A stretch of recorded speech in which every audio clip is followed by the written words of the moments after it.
Hello everyone, welcome to my video of Adobe interview experience. So I recently appeared for Adobe MTS-2 profile role and I just wanted to share my interview experience regarding the same. Hopefully it would be helpful for the future candidates in their preparation. The role in which I appeared was of MTS-2 profile C++. It was a full stack developer role. Coming on to the number of rounds, so there were total 4 rounds, two technical with one virtual and one on-site, and apart from technical there was one managerial round and one director round. Both were on-site in nature. Now I'll be sharing my interview experience round by round. Round 1, it was a technical round. So the round started with a quick introduction of mine, followed by the reason of switch. After that, interviewer directly jumped to the technical part. So the first question that was asked was a simple code review exercise. So I was given a short C++ code snippet and was asked to review it if I was a code reviewer.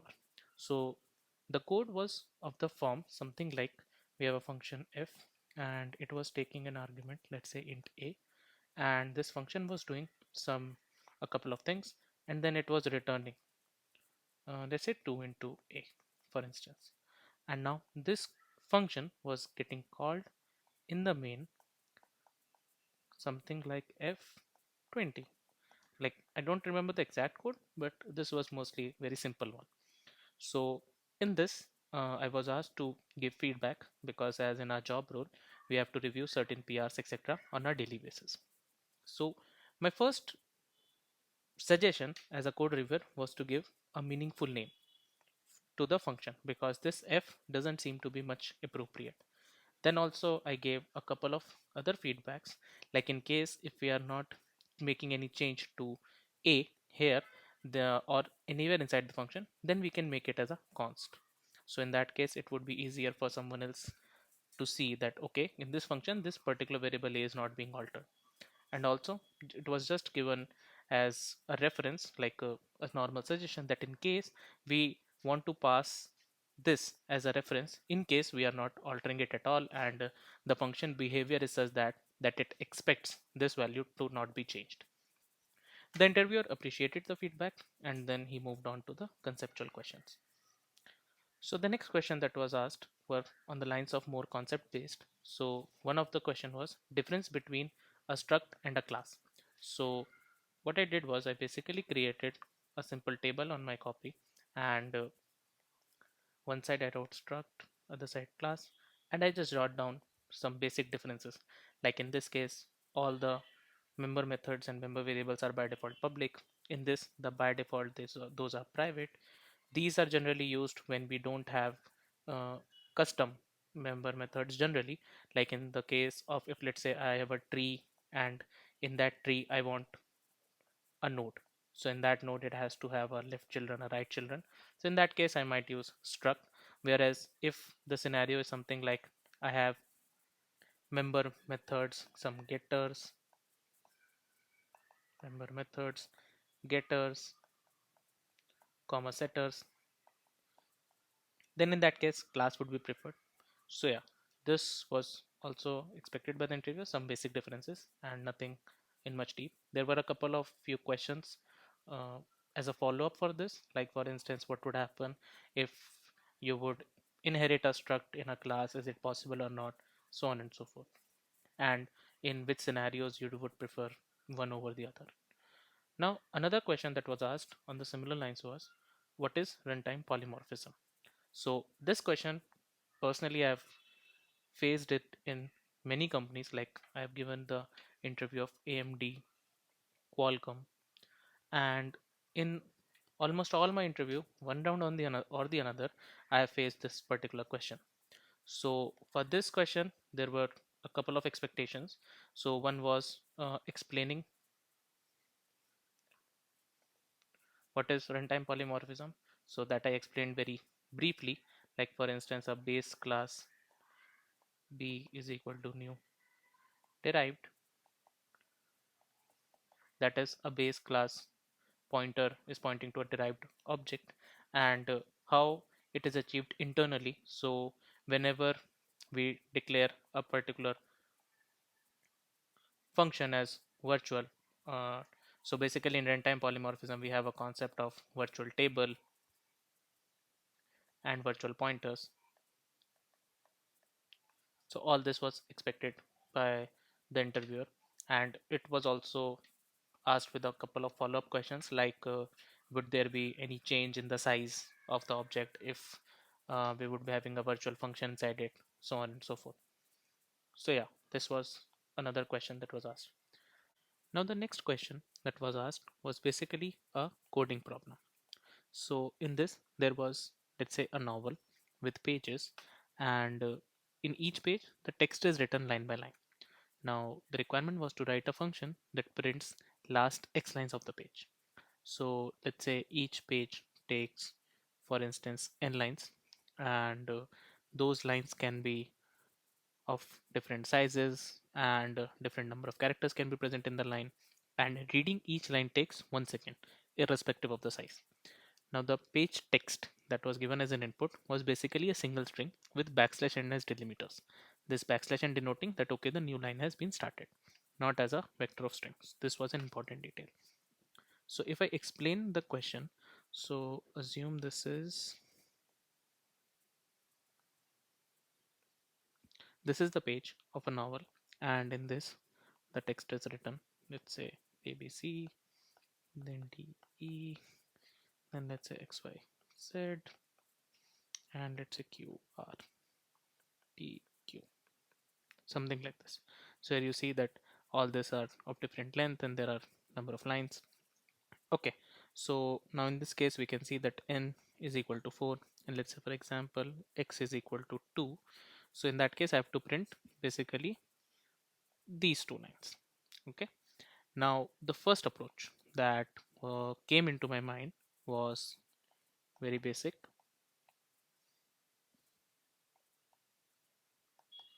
So the first approach was we can compute the length. So if let's say this is present in str, so we can have a len which would be str.length. So in that case I would be able to identify the index of this, and then I can basically traverse backwards, and I can identify okay, these are the last X lines, and then I can again traverse forwards and then print it. So the overall time would be n plus x plus x. Now why this n? It is because the interviewer asked me, okay, inherently what would this length function would do. So I know there are certain optimizations while computing the length using the inbuilt function, but still he asked me like, okay, inherently it would still take n.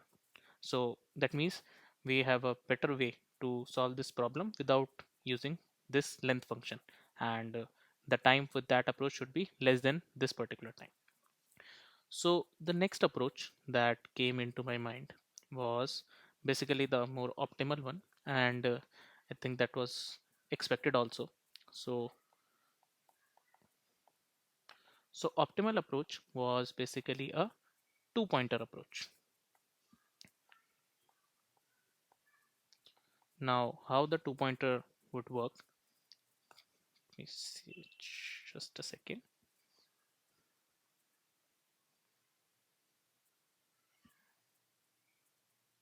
Okay, so let's say, sorry, yeah. So let's say I have one I present here and J is also present here.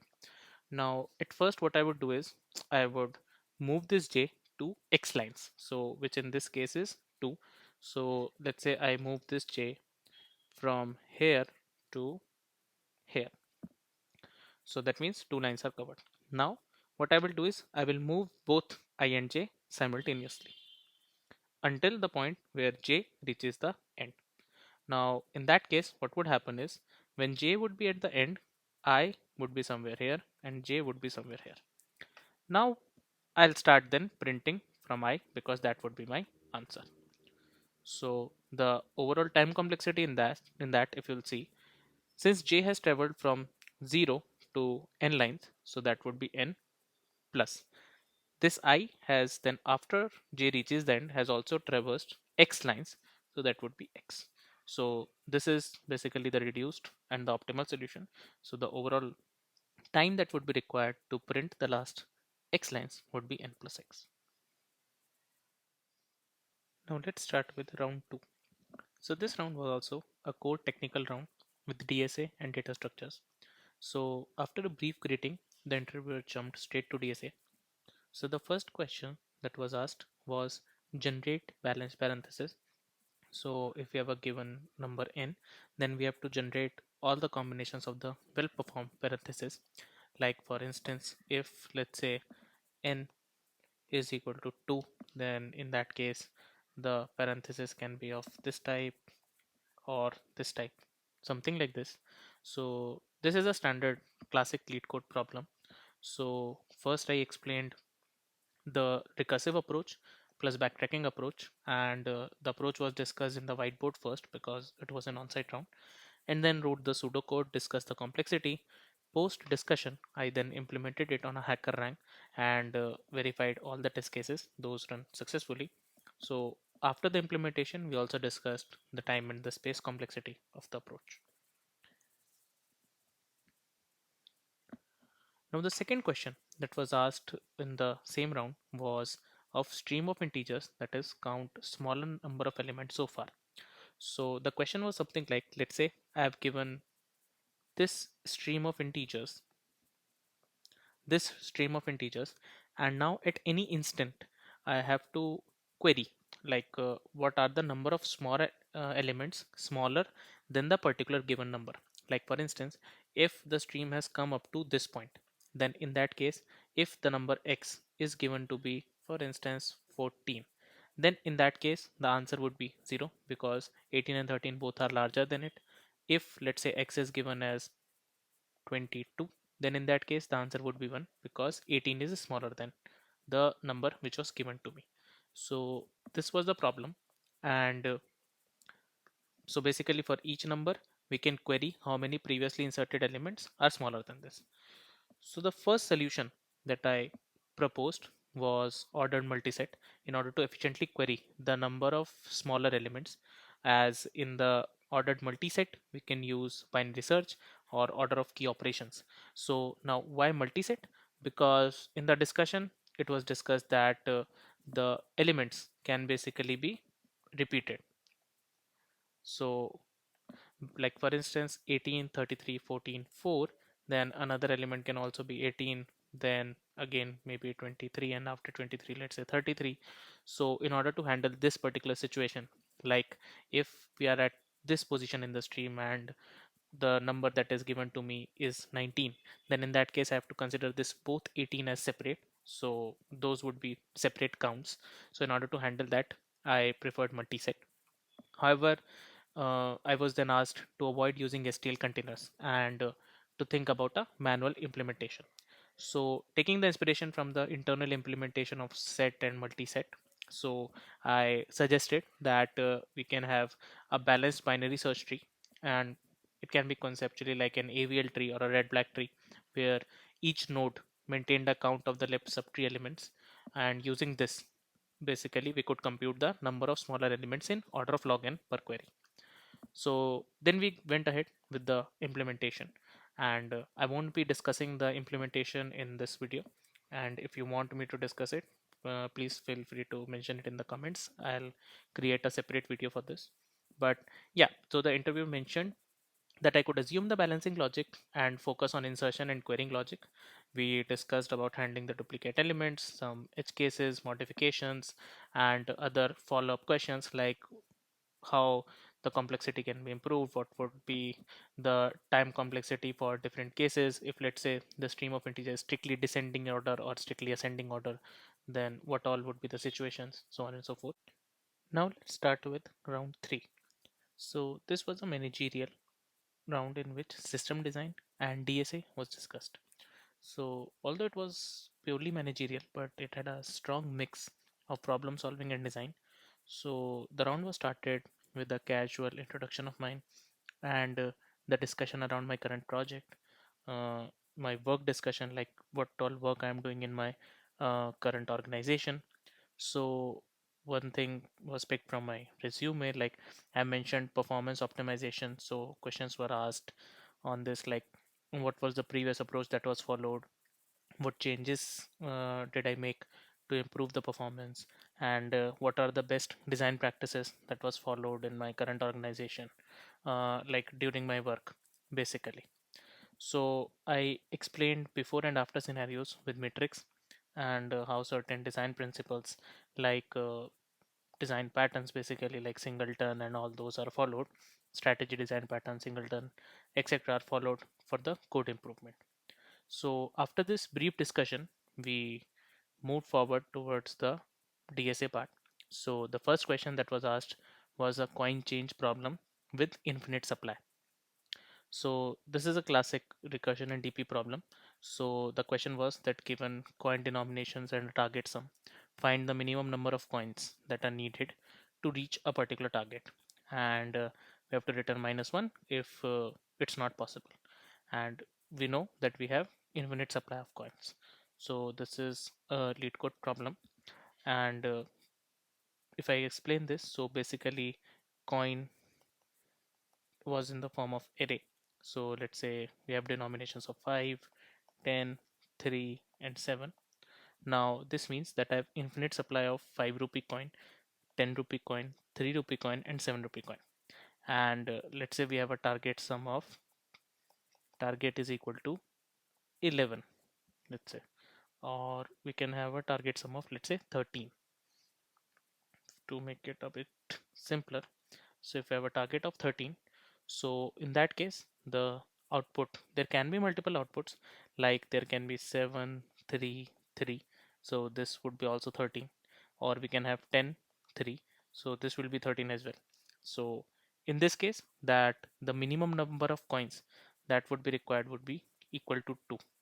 So this is the answer. So I implemented the recursive and the DP approach solution, discussed base case, and also explained the time and space complexity of my approach.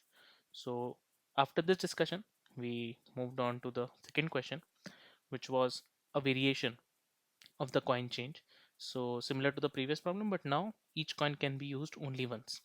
So it is like a subset sum variation. So similarly, this was discussed. So the main difference between the both was, now let's say if we have a coins of 7, 3, 10, and let's say 4, and now if the target is equal to 13, then in that case 733 is not an option because we have only single coin with denomination equal to 3. So in this case, the correct number of coins that can be picked would be 10 and 3. So here the answer would be 2. And but this denomination would be not valid in the, whereas in case of infinite supply, the this denomination or this combination would also be valid. So that was the difference. So for this also we discussed the time complexity, space complexity, and also there was a follow up, like how the improvement happened between the previous question and this one. So this was a part of a discussion. So after this, uh, now the interview moved towards the system design part. So this was the final part actually, and this involved a HLD design question. So we were asked to design a URL shortener service like Bitly, and so the review started, basically the round started with a vague question, like let's say if I know that there is some URL shortening service or not, and what would be my approach if I have to design such URL shortening service. So I started by asking some right questions, like what is the expected traffic, how long the shortened URL should remain effective, like for instance if I have shortened google.com to, let's say, G, then for how long time, like for how many duration it should be remain valid. Like if I will type G, then this information basically should be stored up to what duration, because depending upon this only the size basically, or the hash mapping would be determined, and how short the shortened URL should be. So all these things were answered. Then I made assumptions, certain assumptions, like depending upon the traffic, for instance average 10 URL per user per day, then derived how many unique keys. So we discussed different things like encoding mechanisms, mapping, how would we mapping, how would we storing it, and how the lookup and the optimization and caching can also play a role in order to basically fasten our URL service. So all these basics things and with some follow-ups and some deep dives were discussed, and that's how the round was concluded. Now let's move on to the fourth round, which was the director round. So the round began with a brief introduction of mine, followed by a discussion around my motivation for job role and switching of the job role, and some high level reflections of my professional journey, as well as what all things or what all interesting projects I've done in my college life, etc. After the brief discussion, we moved on to the coding question, which was a in place string replacement question. So assume that there is a string like this with a word occurring multiple times. Like here is Gandhi is the nation's father, and Gandhi played a key role in India's independence. So the task was to replace all the occurrences of the word Gandhi with Mahatma. So actually, this was the exact question with the following constraints. So constraints like no additional buffer or auxiliary string can be used for the transformation, and the operation should be performed in place. That is, we have to basically the first point only, that we have to not use any auxiliary or extra string in order to replace the word. But to do it in place, we can assume that sufficient extra space is available at the end of the string to allow character shifting. Like uh, you might have noticed that Gandhi is basically a 6 letter word, and Mahatma, whereas, is more than 6 letters. So replacing all the occurrences of Gandhi with Mahatma would definitely increase the string size, and shifting would be required. So it is safe to assume that at the end of the string, uh, multiple empty spaces are present so that we can shift the characters easily. And storing of limited auxiliary information such as indices of the occurrence of the target string word was allowed. By this I mean, like here at 0th index Gandhi is started, then let's say this is some index X, then here also Gandhi is started. So all these indexes at least, which can be stored in a separate location, so that was perfectly allowed. And the solution had to correctly handle the edge cases, like the string starting with the target word, the string should be ending with the word multiple consecutive occurrences, and all the occurrences should be perfectly replaced. And such cases like Gandhi, uh, like for instance,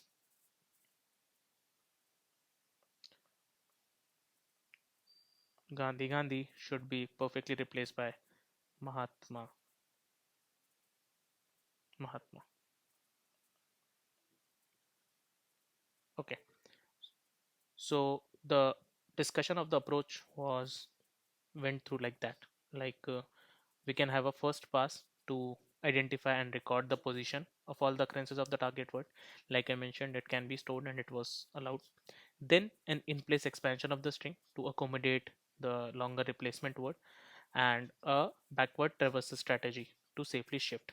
Now, what does this mean? Like once I have all the words, then I can traverse from backwards, and as soon as I know that I've reached an index of Gandhi, then I'll replace this with Mahatma. And since I already know the count, like in this example we have 1 2 count, so then it would mean, like since Gandhi is 6 letter word and Mahatma is 1 2 3 4 5 6 7, so that would imply my string size would increase by 2, because 2 Gandhis would be replaced by Mahatma. So that means I have to shift all these indexes by 2 position, and once I replace this particular Gandhi with Mahatma, then I have to shift all these by 1 position. So all this sanity checks were required to perform the replacements and without overwriting the unprocessed data. So the discussion emphasized more on correctness, handling of edge cases, and in-place constraints, uh, rather than the syntactic details. However, syntactically the code should also be correct, but it was not checked over HackerRank. It was just we dry run the code for multiple use cases and checked the output. At last, a small discussion about the team and what all expectations would be done, would be required from my side, or what all things I can expect from the team, uh, were discussed briefly with the director. And yeah, that's how the interview was concluded. At last, I would just like to say that this video was intended to provide a concise overview, so I've shared only high level glimpse of each interview round. And if there are certain specific concepts or problems that you would like me to explore in more in depth or share some interview preparation strategies, I would really appreciate your thoughts in the comments. And if you found this experience helpful, feel free to like and share so that it can be helpful for others who are preparing for similar interviews as well. Thank you.